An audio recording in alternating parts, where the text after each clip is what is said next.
الحمد لله نحمده ونستعينه ونستغفره ونؤمن به ونتوكل عليه ونعوذ بالله من شرور أنفسنا ومن سيئات أعمالنا من يهده الله فلا مضل له ومن يضلله فلا هادي له ونشهد أن لا إله إلا الله وحده لا شريك له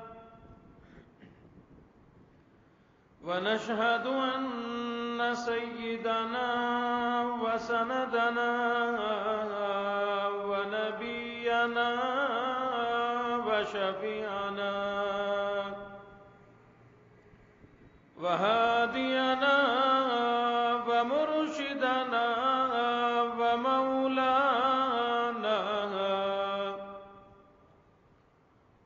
ومولانا محمدا عبده ورسوله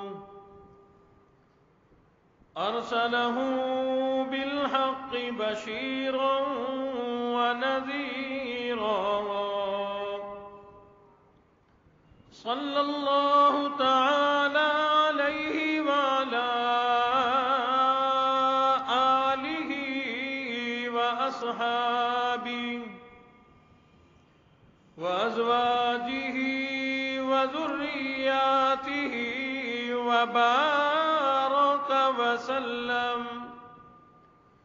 وسلم تسليما كثيرا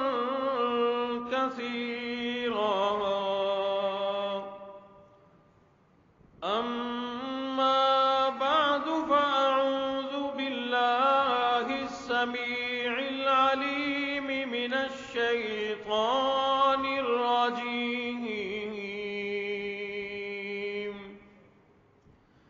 بسم الله الرحمن الرحيم إلا الذين قالوا ربنا الله ثم استقاموا تتنزل عليهم الملائكة ألا تخافوا ولا تحزنوا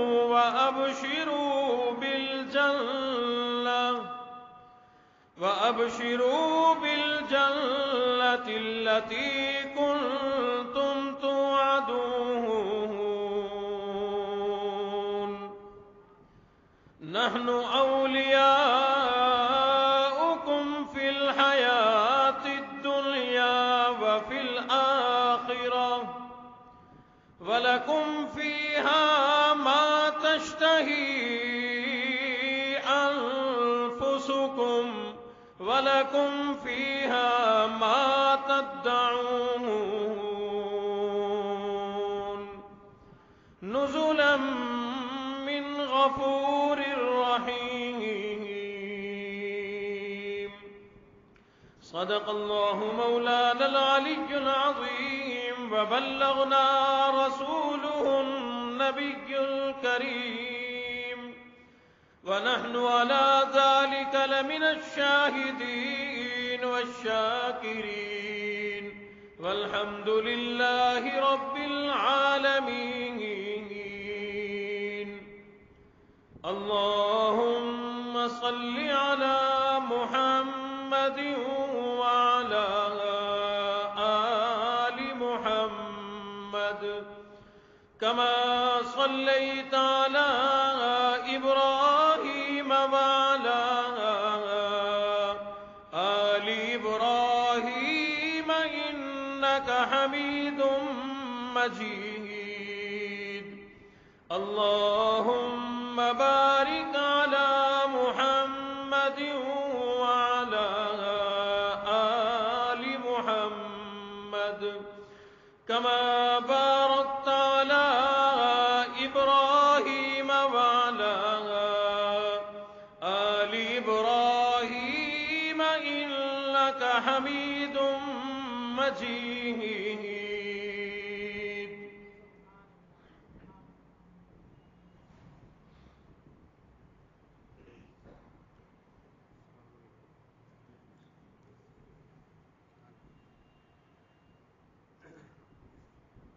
انتہائی واجب الاحترام محترم سامعین،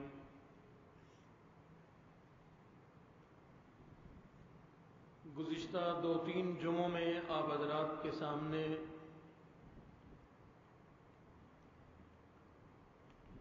ابراہیم علیہ السلام اور حضرت عثمان غنی رضی اللہ تعالیٰ عنہ کے حوالے سے ایک جملے کی وضاحت کر رہا ہوں. قرآن و حدیث کے مطالعے سے پتہ چلتا ہے کہ کوئی آدمی اللہ کی رضا، اللہ کی محبت میں، دین کی سربلندی کے لیے، قرآن کی سربلندی کے لیے جو آدمی جتنی بڑی قربانی دیتا ہے اللہ انعام بھی اتنا بڑا عطا فرماتے ہیں.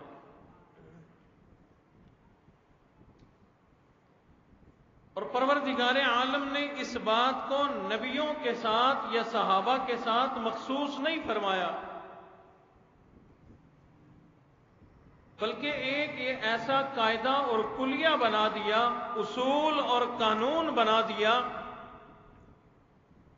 انبیاء ہوں، صحابہ ہوں، تابعین، تبع تابعین ہوں، ائمہ مجتہدین، علماء صلحاء ہوں، یا کوئی ایک عام آدمی جو عالم کوئی نہیں، مفتی کوئی نہیں، قاری کوئی نہیں، حافظ کوئی نہیں، دین کا موٹا موٹا علم جانتا ہے، اگر ایسا آدمی بھی قیامت تک آنے والا کوئی آدمی اللہ اور اس کے رسول کی محبت میں، دین کی سربلندی چاہتے ہوئے، قرآن کی حفاظت کرتے ہوئے کوئی آدمی اللہ کو جتنی بڑی قربانی دکھائے گا اللہ انعام بھی اتنا بڑا عطا فرمائے گا. نبیوں میں یہ بات ابراہیم علیہ السلام تک مخصوص نہیں، صحابہ میں یہ بات حضرت عثمان غنی تک مخصوص نہیں، بلکہ تمام انبیاء نے اللہ کی وحدانیت لوگوں کو بیان کرنے میں ماریں کھائیں، تکلیفیں برداشت کی، مصائب رنج و آلام سے دو چار ہوئے، سامنا ہوا، جان کی بھی قربانی دی، مال کی بھی قربانی دی. جس نبی نے، اللہ نے تمام نبیوں کو ایک جو خاص مقام عطا فرمایا وہ سب نبیوں کو ملا، لیکن انبیاء میں بھی جس نے جتنی زیادہ قربانی دی اللہ نے ان کو اتنا بڑا مقام اور مرتبہ عطا فرمایا. صحابہ کی جماعت میں جس نے جتنی بڑی قربانی دی اللہ نے اتنا بڑا مقام اور مرتبہ عطا فرمایا. یہی بات پروردگار عالم نے قرآن مجید میں ارشاد فرما دی، لوگوں ان الذین آمنوا وعملوا الصالحات، او لوگوں اللہ پر ایمان لاؤ، نیک عمل کرو، اللہ کی وحدانیت کو تسلیم کرو، اللہ کا ایک ہونا خود بھی اس بات کا اقرار کرو، دوسروں کے لیے بھی اس بات کا اعلان کرو، اعمال صالحہ کرو، یعنی جو بھی عمل بتلا دیا، جو بھی نیک عمل بتلا دیا، نماز ہے، روزہ ہے، زکوٰۃ ہے، حج ہے، قرآن مجید کی تلاوت ہے، ماں باپ کا ادب کرنا، شاعر اسلام کا ادب اور احترام حرام کرنا، ان تمام نیک اعمال کرنے میں کوئی بھی چیز رکاوٹ بنے اس چیز کو ہٹانا پڑے گا، اس چیز کی وجہ سے اعمال کا بہانہ نہیں بنایا جا سکتا۔ میرے لیے نماز پڑھنا مشکل ہے اس لیے میں نماز نہیں پڑھتا، میرے لیے روزہ رکھنا مشکل ہے اس لیے میں روزہ نہیں رکھتا، ماحول کوئی نہیں، معاشرہ کوئی نہیں، ملک میں ماحول کوئی نہیں اس لیے میں یہ نیکی نہیں کر سکتا۔ او لوگوں، یہ بہانہ دنیا میں تو چل جائے گا، آخرت میں کل قیامت والے دن یہ بہانہ نہیں چلے گا۔ اللہ رب العزت نے ارشاد فرما دیا، او لوگوں، جب تم نے اللہ کی وحدانیت کو تسلیم کر لیا، ایک اللہ کو جب تسلیم کر لیا، اب اس کی مان کر چلنا پڑے گا۔ ایمان لانا، پھر فرمایا ان الذین قالوا ربنا اللہ ثم استقاموا،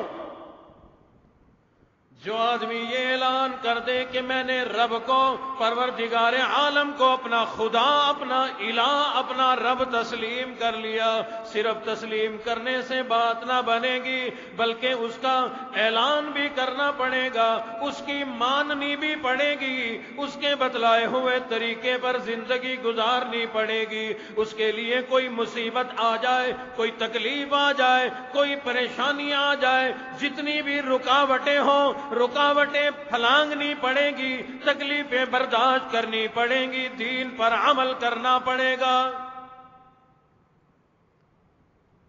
یعنی یہ تو معمولی سی بات ہے نا، عبادات پر تکلیف، واقعات شاہد ہیں، صحابہ اکرام نے اعمال پر جو تکلیف اٹھائی سو اٹھائی۔ ہمارا تو سہولت کا زمانہ ہے، ترقی کا زمانہ ہے، ہر شے، ہر چیز کی سہولت موجود ہے۔ کبھی تاریخ پڑھ کر دیکھو صحابہ اکرام کی، انہوں نے تو عبادات، نماز، روزہ، حج، زکوٰۃ، جہاد، ان عبادات کے لیے کتنی بڑی بڑی پریشانیاں برداشت کی، ہر طرف سے مشکلات، ادھر سے بھی پریشانی، ادھر سے بھی پریشانی، کہیں کفار ہیں، کہیں مشرکین ہیں، کہیں یہود ہیں، کہیں نصارہ ہیں، کہیں لوگ لڑنے کو تیار، کہیں جنگ کرنے کو تیار، کہیں جان لینے کو تیار۔ صحابہ اکرام رضوان اللہ تعالیٰ عنہم اجمعین نے اپنی جانیں پیش کر دی، بہانے نہیں بنائے۔ ہم نماز اس لیے نہیں پڑھ سکتے، سختی بڑی ہے، کفار مشرکین مارتے ہیں، تکلیفیں دیتے ہیں، اور لوگوں انہوں نے اپنی توحید کا اعلان کرنے کے لیے لا الہ الا اللہ محمد الرسول اللہ یہ اعلان کرنے کے لیے مارے بھی کھائی، تکلیفیں بھی برداشت کی، اپنا گھر بار بھی قربان کیا، اپنا مال بھی قربان کیا، اپنی جانیں بھی قربان کر دی۔ اور یہی تو وجہ ہے اللہ رب العزت نے ایک تو تمام صحابہ اکرام کو مرتبہ مقام عطا فرمایا، جنت کا اللہ نے ٹکٹ عطا فرما دیا، رضی اللہ عنہم ورضوا عنہ کا ٹکٹ اور جنت کا مقام عطا فرما دیا، لیکن تمام صحابہ اکرام نے ایک ایک کر کے، الگ الگ کر کے اپنی ذات کے تحت جو جتنی بڑی قربانی دے گیا، اللہ نے مقام بھی اتنا بڑا عطا فرمایا۔ سیدنا ابو بکر صدیق رضی اللہ تعالیٰ عنہ کی ذات اقدس ہے، اپنا مال بھی قربان کیا، اپنی اولاد بھی قربان کی، اپنا گھر بار بھی قربان کیا، اپنے دل کے جذبات بھی قربان کیے، اپنی دماغ کی سوچوں کو بھی قربان کیا۔ جب اللہ کے لیے، اللہ اور اس کے رسول کی محبت میں اپنا سب کچھ قربان کر دیا، اللہ نے ابو بکر کو ابو بکر نہیں رہنے دیا بلکہ صدیق بنا دیا، صداقت کا بادشاہ بنا دیا۔ نعرے تکبیر۔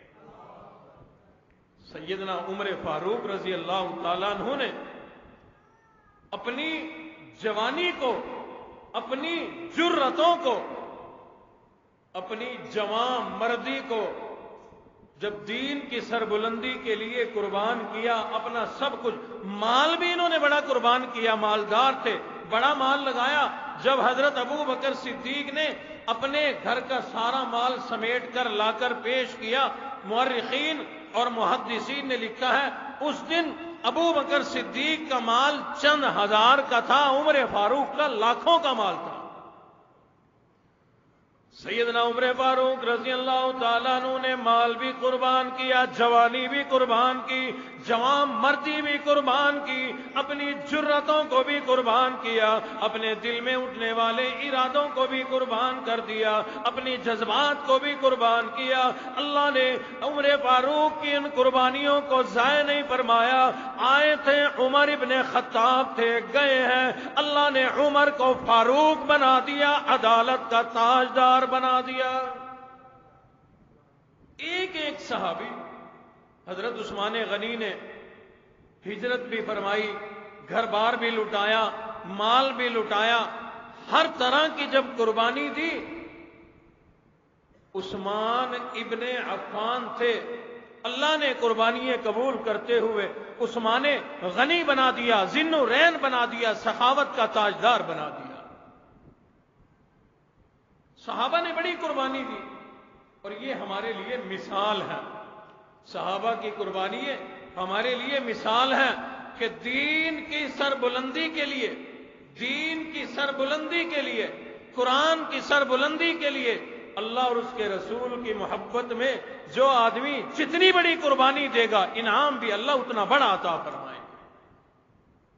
یہ صحابہ نے انعام ایسے نہیں حاصل کیے، کوئی صدیق، کوئی فاروق، کوئی ذی النورین، کوئی علی المرتضیٰ، شیر خدا، حیدر کرار، یہ جو القاب مل رہے ہیں یہ ایسے ہی نہیں مل رہے، اپنا سب کچھ قربان کیا تو اللہ نے پھر انہیں مالا مال فرما دیا۔ اتنی لمبی فہرست ہے، میں کس کس کی بات کروں۔ صحابہ کی قربانیاں کس کس انداز کی ہیں۔ ایک نوجوان صحابی ہیں، شادی ہو گئی، شادی ہو گئی، رات اپنی بیوی کے ساتھ ہم بستر ہوئے، بیوی کے ساتھ رات گزاری، صبح اٹھے ہیں، ابھی غسل نہیں کیا، حضور نے اعلان فرما دیا کہ لوگوں چلو نکلو، تیاری کرو، دین کی سربلندی، اسلام کی سربلندی کے لیے جانا۔ کفر نے للکارا ہے، تیاری کرو۔ اللہ اکبر۔ ہمارے جیسا ہوتا پتہ نہیں کتنے بہانے بناتا، لیکن صحابی رسول نے بہانہ تو کیا بنانا تھا، غسل بھی نہیں کیا۔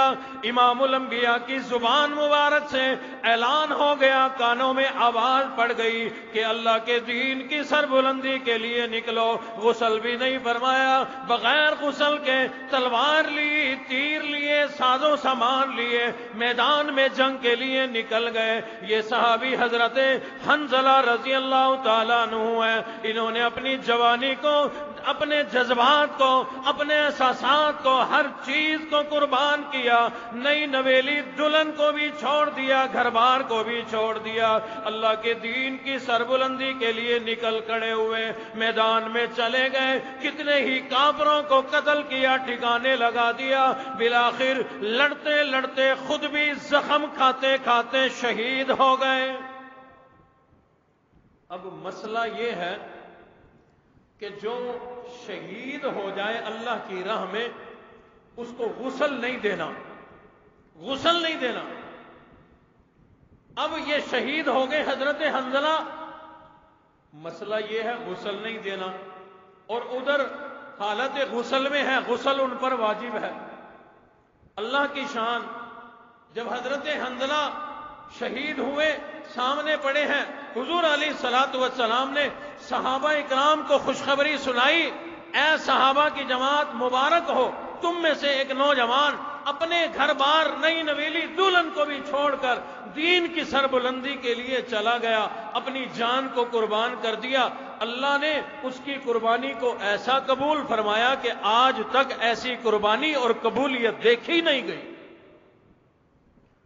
صحابہ اکرام نے عرض کر دی آقا آپ ارشاد فرمائے کس انداز میں وہ قربانی قبول ہو گئی، کس انداز میں وہ شہادت قبول ہو گئی۔ اللہ رب العزت کے پاک پیغمبر نے ارشاد فرمایا حنظلہ بغیر غسل کے چلا گیا تھا، دین کی سربلندی کے لیے اتنا ٹائم بھی ضائع کرنا مناسب نہ سمجھا کہ میں غسل کر لوں، کہیں ٹائم ضائع نہ ہو جائے، دین کی سربلندی کے لیے میدان میں چلا گیا، اسی حال میں لڑتے لڑتے شہید ہو گیا۔ لوگوں نے غسل دینا نہیں تھا کیونکہ شہید ہے، شہید کو غسل نہیں دیا جاتا، لیکن حالت جنب میں ہے، ناپاکی کی حالت میں ہے۔ اللہ نے آسمان کے فرشتوں کو بھیج دیا جو حضرت حنظلہ کو غسل دے کر گئے ہیں۔ فرشتے آئے، غسل دے کر کے گئے۔ حضرت سعدی رضی اللہ تعالیٰ عنہ ایک صحابی ہیں، فرماتے ہیں جب میرے کانوں میں یہ آواز پڑی نا، میں دوڑ کر حضرت حنظلہ کی میت کے پاس گیا، ان کے جسم کے پاس گیا، میں نے جا کر دیکھا ان کے سر کے بالوں سے غسل کا پانی ٹپک رہا تھا۔ تو یہ صحابہ کرام نے مرتبہ یہ مقام ایسے ہی حاصل نہیں کر لیا، اپنے آپ کو قربان کیا۔ حضرت صہیب رضی اللہ تعالیٰ عنہ صحابی رسول ہیں، مسلمان ہوئے کچھ ہی دن ابھی گزرے تھے، تھوڑا ہی ٹائم گزرا تھا، ہجرت کا حکم آ گیا، ہجرت کے لیے جا رہے ہیں۔ اب مشرکین اور کفار جب ان کو پتا چلا کہ لوگ چھوڑ کے جا رہے ہیں تو ان کی کوشش تھی کہ ان کو جانے نہ دیں، وہاں جا کر تو یہ اکٹھے ہو جائیں گے نا، یہیں روکیں، غلام بنا لیں، مال لوٹ لیں، ان کو ہر طرح کی تکلیف پہنچائے۔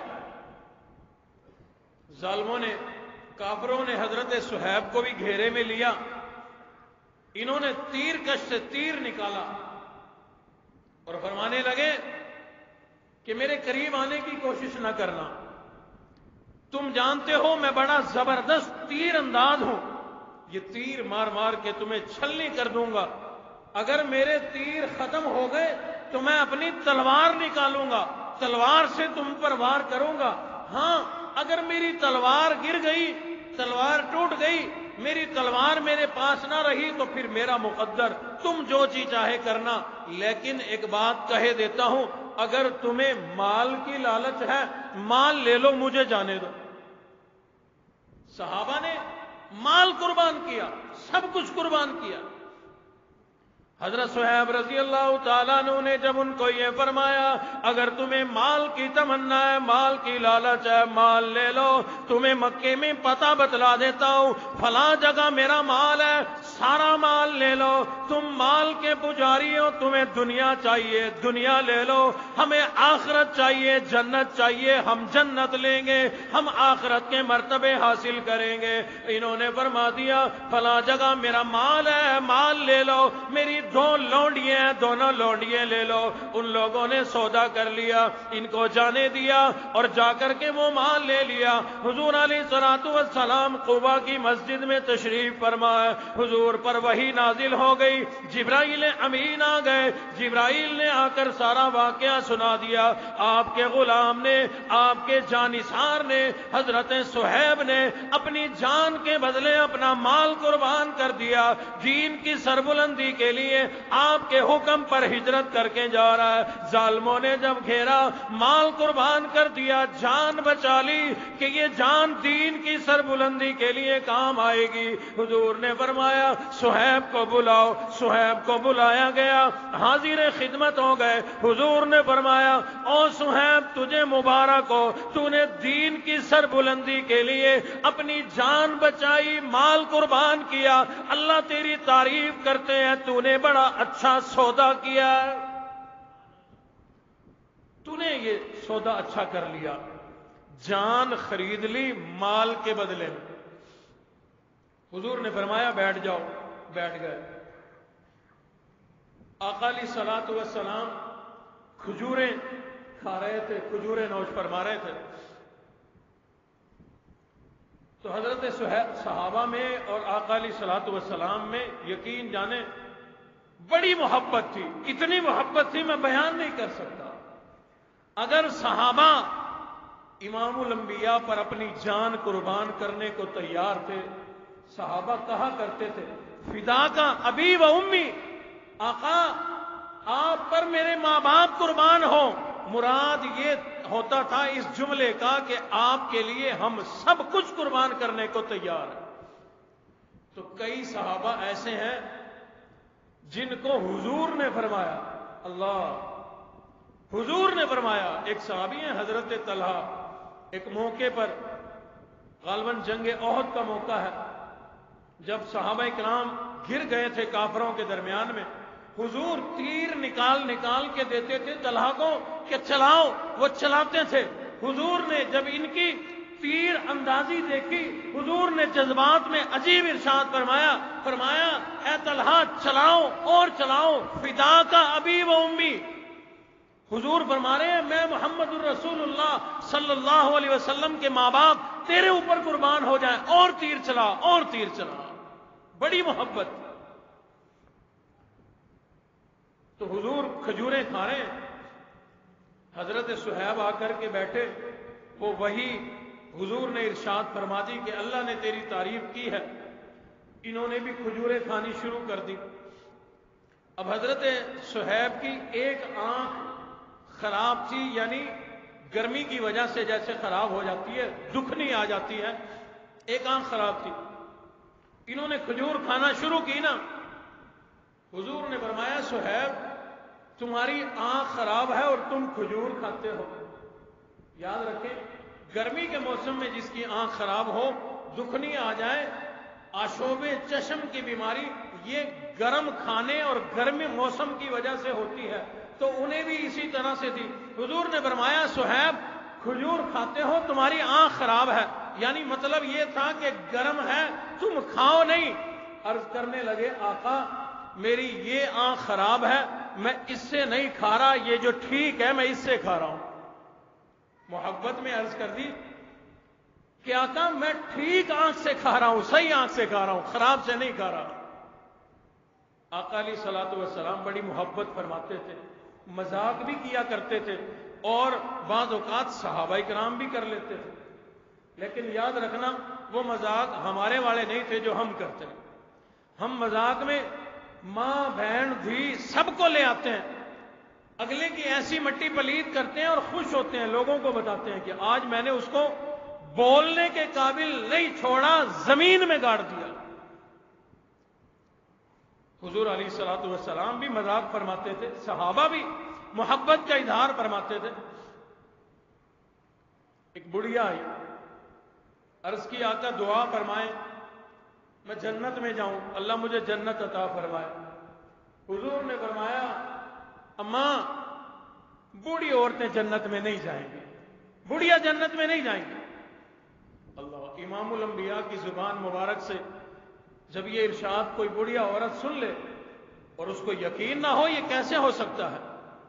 بڑھیا عورت رونے لگی، چیخنے لگی، دھاڑے مارنے لگی، عرض کرنے لگی آقا ٹھیک ہے گناہگار ہوں، سیاکار ہوں، اسی لیے تو حاضر ہوئی ہوں، میرے لیے دعا کر دو اللہ مجھے جنت عطا فرمائے۔ حضور نے پھر فرمایا اماں میں نے بتلا دیا بوڑھی جنت میں نہیں جائیں گی، آپ بوڑھی ہو، بوڑھی جنت میں نہیں جائیں گی۔ وہ اور زیادہ رونے لگی، جب اس کی آہو بکا زیادہ بڑی، حضور سے برداشت نہ ہوا، حضور نے فرمایا اماں رونا، جب تو جنت میں جائے گی بوڑھی نہیں ہوگی بلکہ اللہ تجھے جوان کر کے جوانی کی حالت میں جنت عطا فرمائیں گے۔ سید عطا اللہ شاہ بخاری رحمۃ اللہ علیہ نے کہیں بیان فرمایا تو بیان میں جنت کے حالات سنائے کہ جنت میں ہر شے ملے گی، ہر چیز ملے گی۔ بیان کے بعد ایک بابا جی آ گئے، ہندوستانی بابا جی تھے، کہنے لگے حضرت مجھے حقہ پینے کا بڑا شوق ہے، حقے کے بغیر میں نہیں رہ سکتا، کیا جنت میں حقہ بھی ملے گا؟ فرمانے لگے بابا جی ملے گا تو صحیح جنت میں حقہ، لیکن اس کی چلم میں آگ سلگانے کے لیے آگ جہنم سے لے کے آنی پڑے گی، آگ وہاں سے لانی پڑے گی۔ ایک مرتبہ حضور علیہ الصلوۃ والسلام اور صحابہ اکرام، ان میں حضرت علی المرتضیٰ شیر خدا رضی اللہ تعالیٰ عنہ بھی ہیں، تشریف فرما ہیں، آپ کھجوریں کھا رہے ہیں، اب درمیان میں دسترخوان کے درمیان میں کھجوروں کا ڈھیر لگا ہوا ہے، سب کھجوریں کھا رہے ہیں، جب گٹھلی نکلتی ہے تو اپنے سامنے رکھ لیتے ہیں، سب یوں ہی کر رہے ہیں، لیکن حضور علیہ الصلوۃ والسلام کھجوریں کھا کر جب گٹھلیاں نکلتی ہیں بچتی ہیں تو حضرت علی کے سامنے رکھ دیتے ہیں، کھجوریں کھا کر فارغ ہو گئے، اب سب کے سامنے گٹھلیاں، حضرت علی کے سامنے زیادہ گٹھلیاں اور آقا علیہ الصلوۃ والسلام کے سامنے گٹھلیاں کوئی نہیں، کیونکہ آپ ادھر رکھتے رہے۔ جب فارغ ہو گئے حضور نے فرمایا صحابہ کرام کو متوجہ کرتے ہوئے کہ بھائی سب سے زیادہ کھجوریں حضرت علی نے کھائی ہیں، دیکھو گٹھلیوں کا ڈھیر دیکھو، سب سے زیادہ علی نے کھجوریں کھائی ہیں، ان کے سامنے گٹھلیاں زیادہ ہیں۔ حضرت علی عرض کرنے لگے آقا ٹھیک ہے، میں نے تو زیادہ کھائی ہیں، آپ گٹھلیوں سمیت کھا گئے، آپ گٹھلیوں سمیت کھا گئے۔ تو یوں اس انداز میں مذاق کرنا، طبیعت کو خوش کرنے کے لیے اس طرح کی کوئی بات چیت شریعت کے دائرے کے اندر رہتے سید عطا اللہ شاہ بخاری رحمۃ اللہ علیہ کے پاس ایک آدمی آیا اور کہنے لگا کہ حضرت ایک سوال پوچھنا چاہتا ہوں۔ فرمایا پوچھو۔ کہا پوچھنا یہ ہے کہ مردے سنتے ہیں، مردے سنتے ہیں؟ تو حضرت نے پہلے تو فرمایا کہ بھائی خیر ہے، مردوں سے کوئی کام ہے، مردوں سے آپ کو کوئی کام ہے جو ان کو کوئی بات سنانی ہے؟ وہ کہنے لگا کام تو کوئی نہیں، ایک مسئلہ ہے اس لیے پوچھنا چاہتا تھا۔ شاہ جی رحمت اللہ علیہ نے اپنے خطیبانہ انداز میں پھر جواب دیا، اور نوجوان تو مردوں کی بات کرتا ہے، مردے سنتے ہیں یا نہیں سنتے یہ تو مرنے کے بعد خود پتہ چل جائے گا، جب ہم مریں گے پتہ چل جائے گا ہم سنتے ہیں یا نہیں سنتے، لیکن تم تو مردوں کی بات کرتے ہو۔ ان زندوں کو سمجھاتے سمجھاتے میری زندگی گزر گئی، مردے کیا سنیں گے، یہاں زندے نہیں سنتے۔ تم مردوں کی بات کرتے ہو، یہاں زندہ نہیں سنتے، یہاں زندہ اللہ کا قرآن سن کر عمل کرنے کو تیار کوئی نہیں، رسول اللہ کا فرمان سن کر یہاں لوگ عمل کرنے کو تیار کوئی نہیں، تم مردوں کی بات کرتے ہو، میں حیران ہوں یہاں پر تو زندہ بھی نہیں سنتے۔ تو بہرحال عرض میں یہ کر رہا تھا،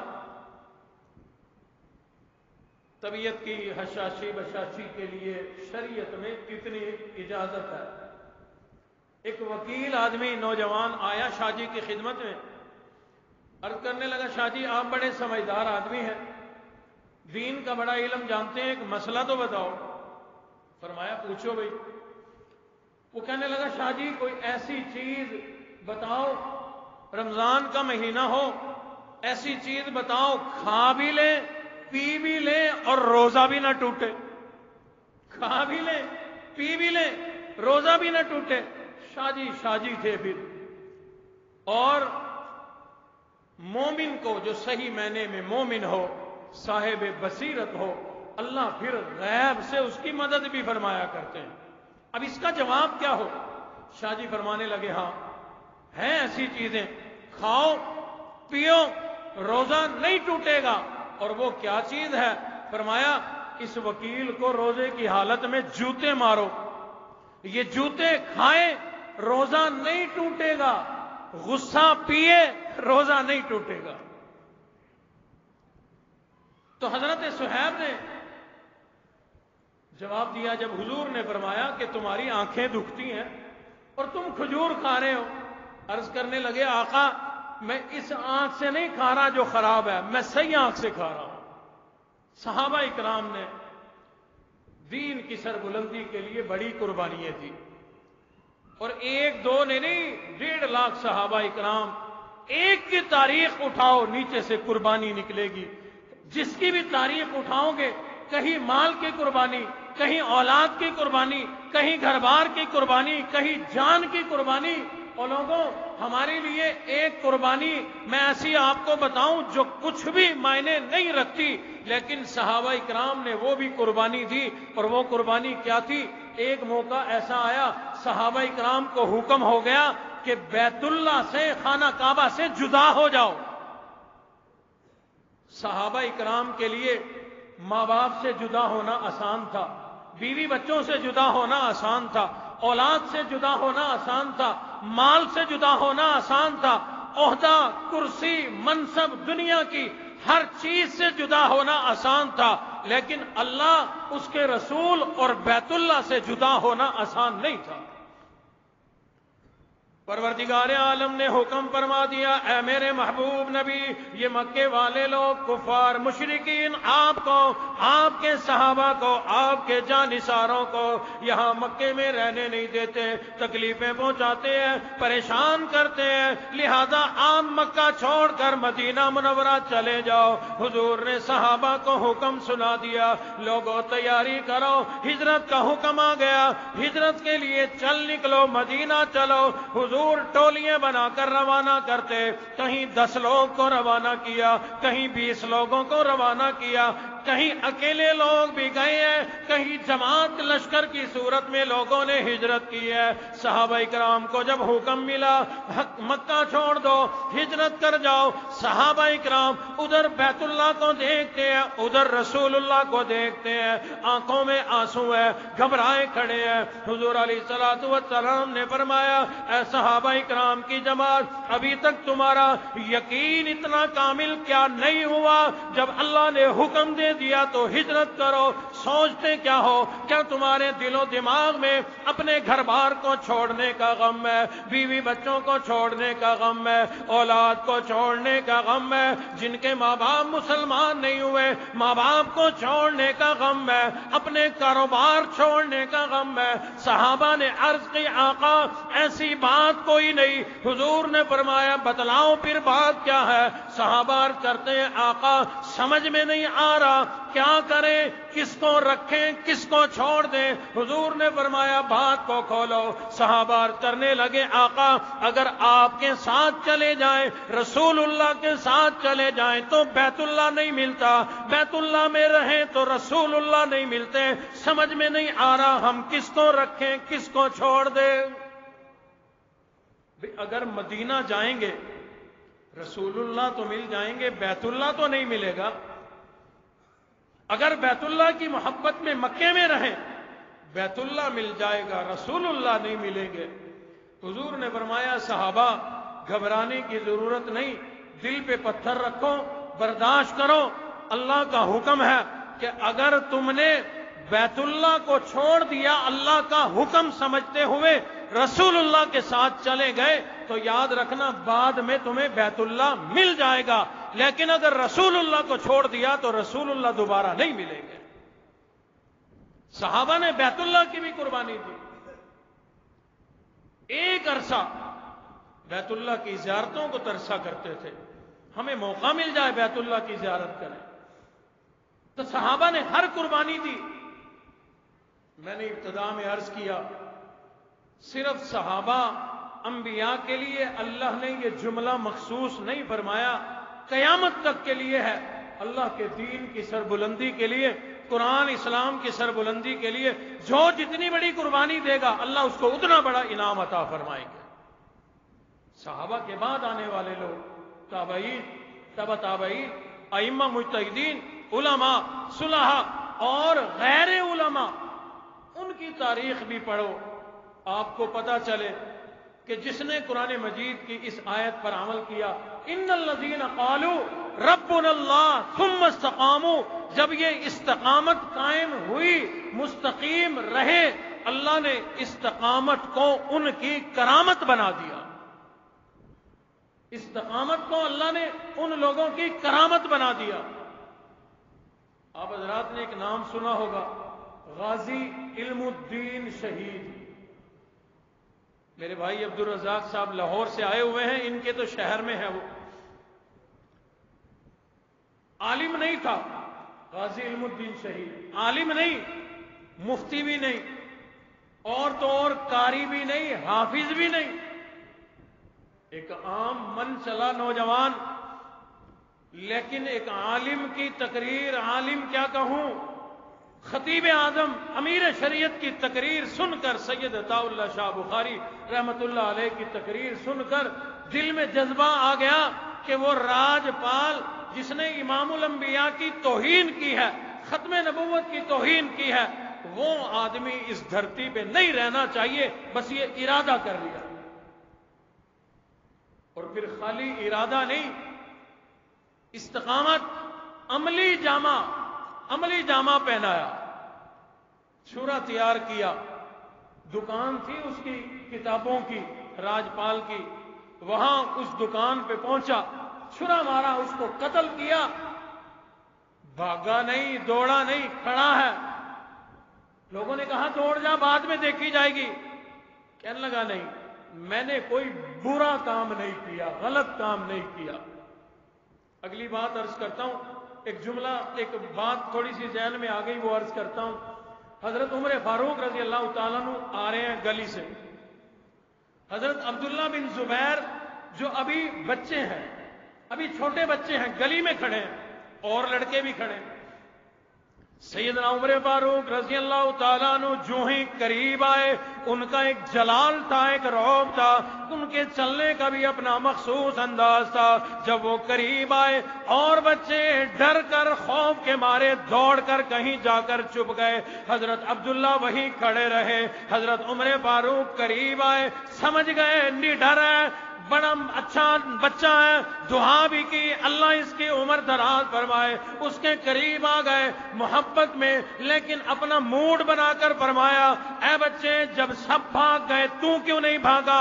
عبداللہ چھوٹے سے بچے ہیں، کہنے لگے او امیر المومنین، میں نے کوئی غلطی نہیں کی، میں ڈر کر بھاگوں کیوں؟ میں نے کوئی غلطی نہیں کی، میں ڈر کر بھاگوں کیوں؟ ادھر راستہ موجود ہے، میں نے آپ کا راستہ روک نہیں رکھا، جب روک نہیں رکھا مجھے ہٹنے کی بھی ضرورت کوئی نہیں، یہ راستہ پڑا ہے، آپ گزر جاؤ، مجھے ڈرنے کی ضرورت نہیں۔ حضرت عمر فاروق نے شفقت کا والا ہاتھ اس کے سر پر پھیرا، کمر پر تھپکی دی، فرمایا شاباش میرے بیٹے، اللہ تجھے بڑا بہادر بنائے۔ پھر وہ وقت آیا، دنیا نے دیکھا عبداللہ ابن زبیر نے ہر مقام پر اپنی بہادری کے وہ جوہر دکھائے جو اور لوگوں میں نہ پائے گئے۔ لوگوں نے کہا غازی علم الدین شہید کو جا، دوڑ جا۔ فرمانے لگے میں نے کوئی غلط کام کیا میں دوڑ جاؤں، میں چھپ جاؤں؟ میں نے کوئی غلطی نہیں کی۔ کسی نے جا کر پولیس کو رپٹ دی، پولیس آئی، گرفتار ہو گئے، ملال کوئی نہیں، پریشان کوئی نہیں، خوش ہیں، میں نے امام الانبیاء کے دشمن کو ٹھکانے لگا دیا۔ آج کے دور میں تو کوئی اگر مولوی بھی ایسا کام نیکی کا کر بیٹھے، لوگ بھی لان تان کریں گے، اور وہ خود بھی بیان بدلے گا کہ نہیں میرا ارادہ نہیں تھا، یہ نہیں تھا، وہ نہیں تھا۔ جو کر گزرے بیان نہیں بدلا، حتیٰ کہ قائد اعظم کو بلایا گیا کیس لڑنے کے لیے، قائد اعظم کو میاں والی جیل میں بلایا گیا۔ قائد اعظم اللہ ان کی قبر پر کروڑوں رحمتیں نازل فرمائے، اگر کوئی یہاں صاحب بیٹھا ہو تو ناراض نہ ہونا، وکالت جو ہے نا، وکالت یہ شعبہ اور پیشہ ہی ایسا ہے کہ اس میں جھوٹ شامل کرنا پڑتا ہے۔ قائد اعظم رحمت اللہ علیہ نے فرمایا غازی بیان بدل دے، بیان بدلنا تیرا کام ہے، زندہ یہاں سے چھڑا کر باہر لے جانا یہ میرا کام ہے۔ غازی علم الدین شہید رحمت اللہ علیہ فرمانے لگے قائد اعظم بدلاؤ، بیان کیا بدلنا ہے؟ قائد اعظم نے کہا بیان یہ بدلو، یوں کہہ دو کہ میں نے قتل نہیں کیا، انکار تو کر لے، چھڑا کے میں لے جاؤں گا۔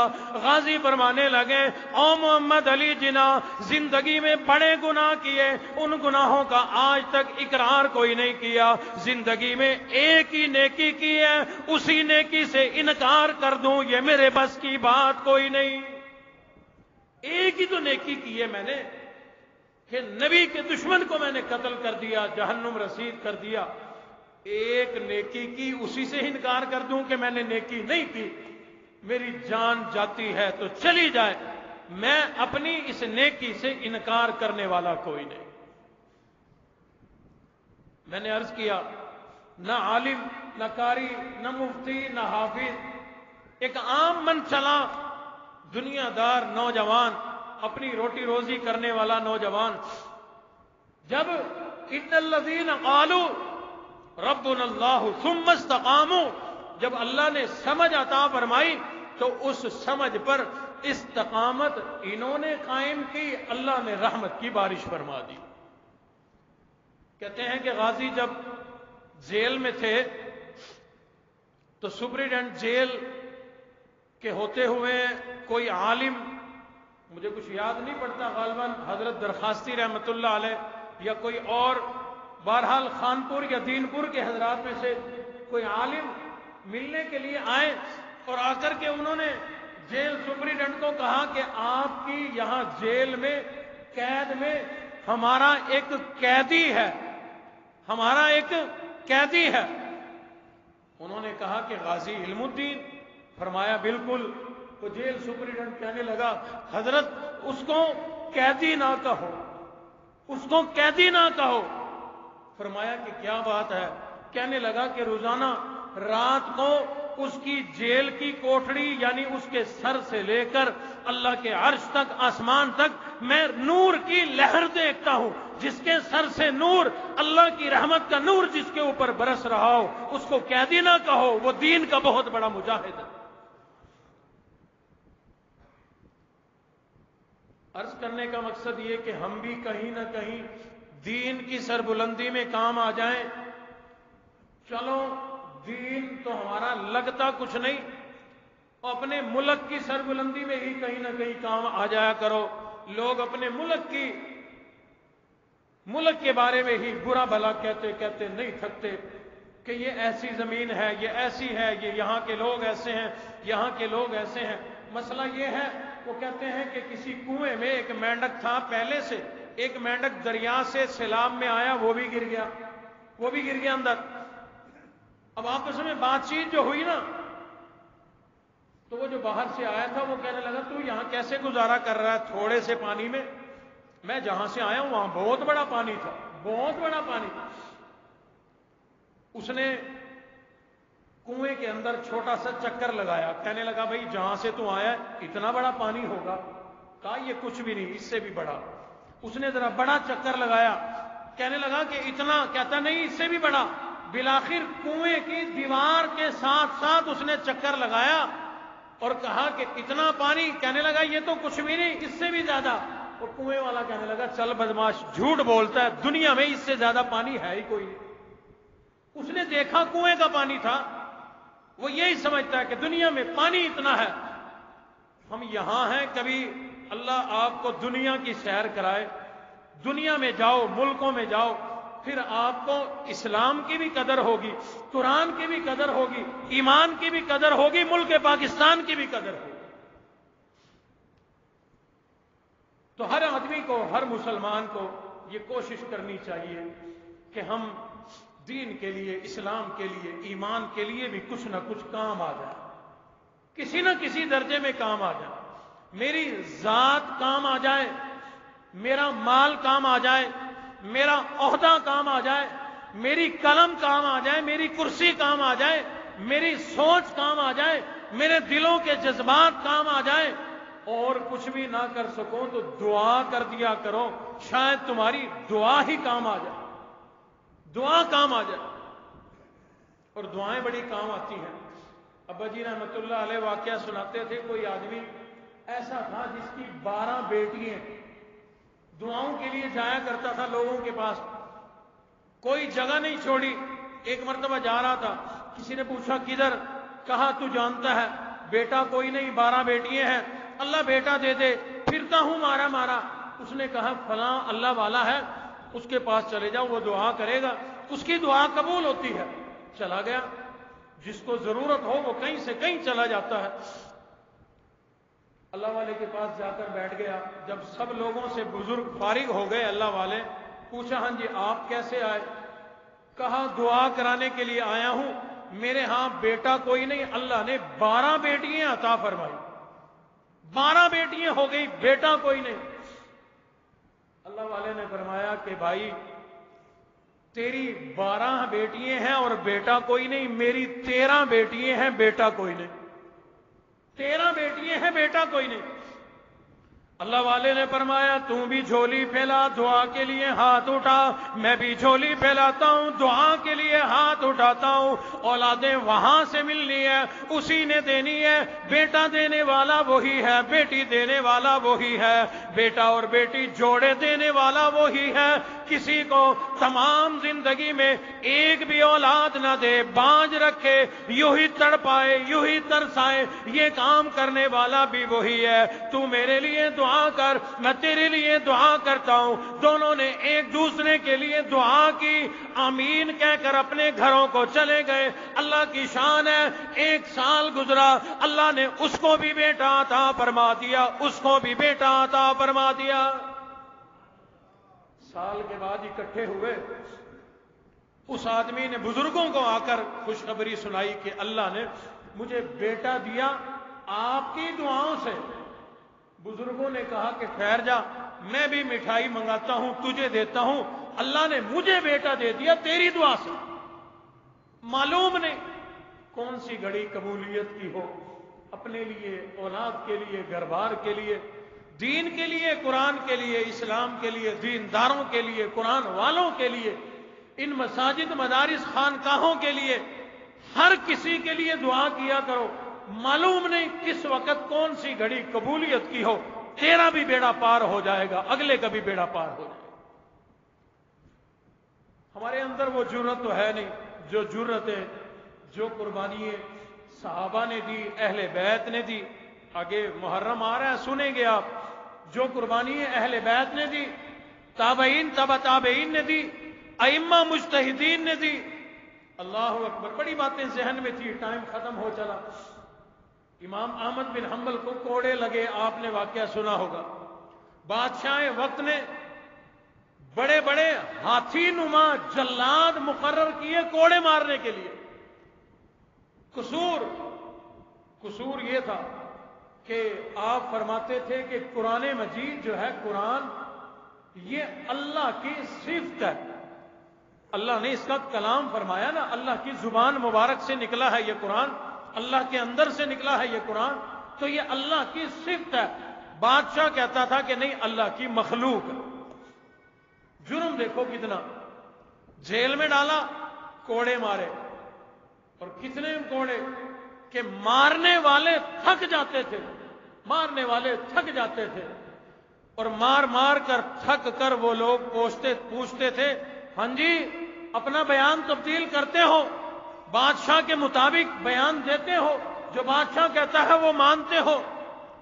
فرمایا کرتے تھے، ایتونی بکتاب اللہ و بسنت رسول اللہ، قرآن اور حدیث سے تم ثابت کر دو، پھر میں ماننے کو تیار ہوں۔ اگر تم کوڑوں سے منواؤ گے میری جان جا سکتی ہے، لیکن میں غلط بات ماننے کو تیار کوئی نہیں۔ اور کوڑے کتنے لگے؟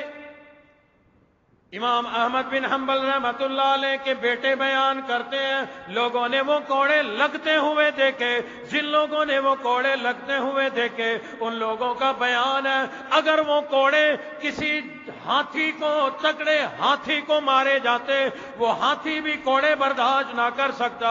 یہ امام احمد بن حنبل کی ہمت تھی۔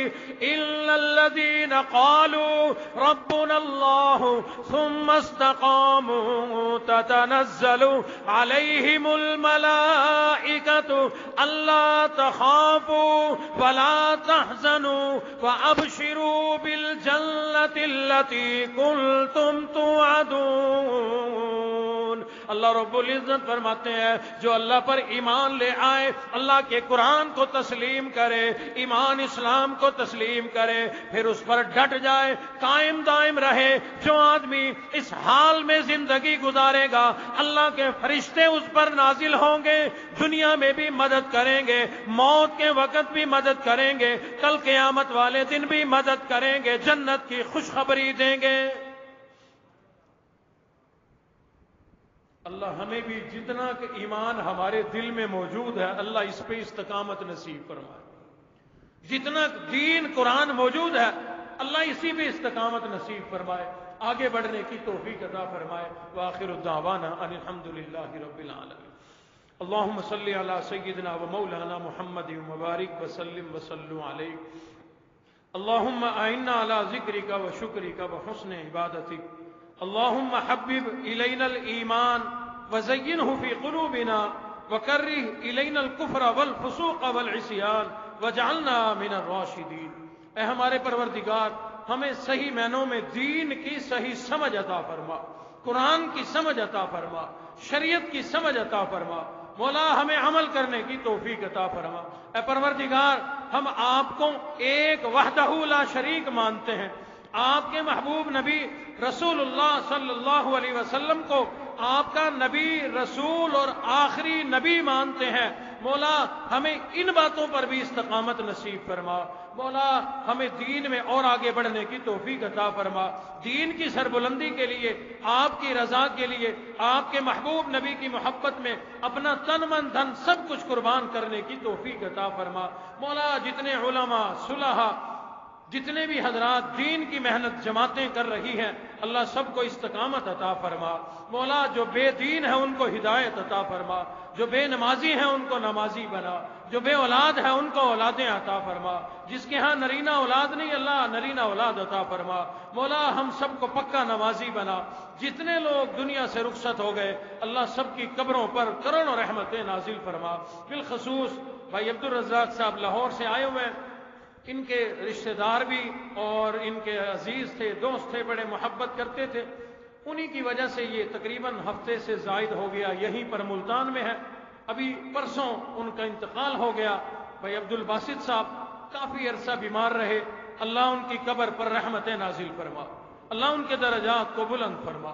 مولا ان کی زندگی کے گناہوں کو معاف فرما۔ ایک عرصہ بیمار رہے ہیں، مولا ہمارا ایمان ہے، حضور کا فرمان ہے کہ بیماری کی وجہ سے گناہ دھل جاتے ہیں، یقیناً اس کے گناہ دھل گئے ہوں گے، اللہ اس کی قبر پر رحمتیں نازل فرما۔ اور بھی ہم میں سے جن کے ماں باپ، دوست، رشتہ دار، اساتذہ دنیا سے چلے گئے، اللہ سب کی قبروں کو منور فرما۔ بے شمار ساتھی شہر سے، دور دراز سے تشریف لائے ہوئے ہیں، اللہ ان سب کا چل کے آنا اپنی بارگاہ میں قبول فرما۔ بھائی تنویر صاحب اللہ ان کو اولاد نرینہ کی دولت سے مالا مال فرما۔ ایک صاحب صبح میرے پاس تشریف لائے، ان کا بچہ بیمار ہے اور بتلا رہے تھے کہ 2 سال قبل یک کے بعد دیگرے 2 بچے دنیا سے رخصت ہو گئے۔ اللہ ان ماں باپ کو صبر جمیل عطا فرما، اور ان کا جو بچہ بیمار ہے اللہ صحت کاملہ عطا فرما۔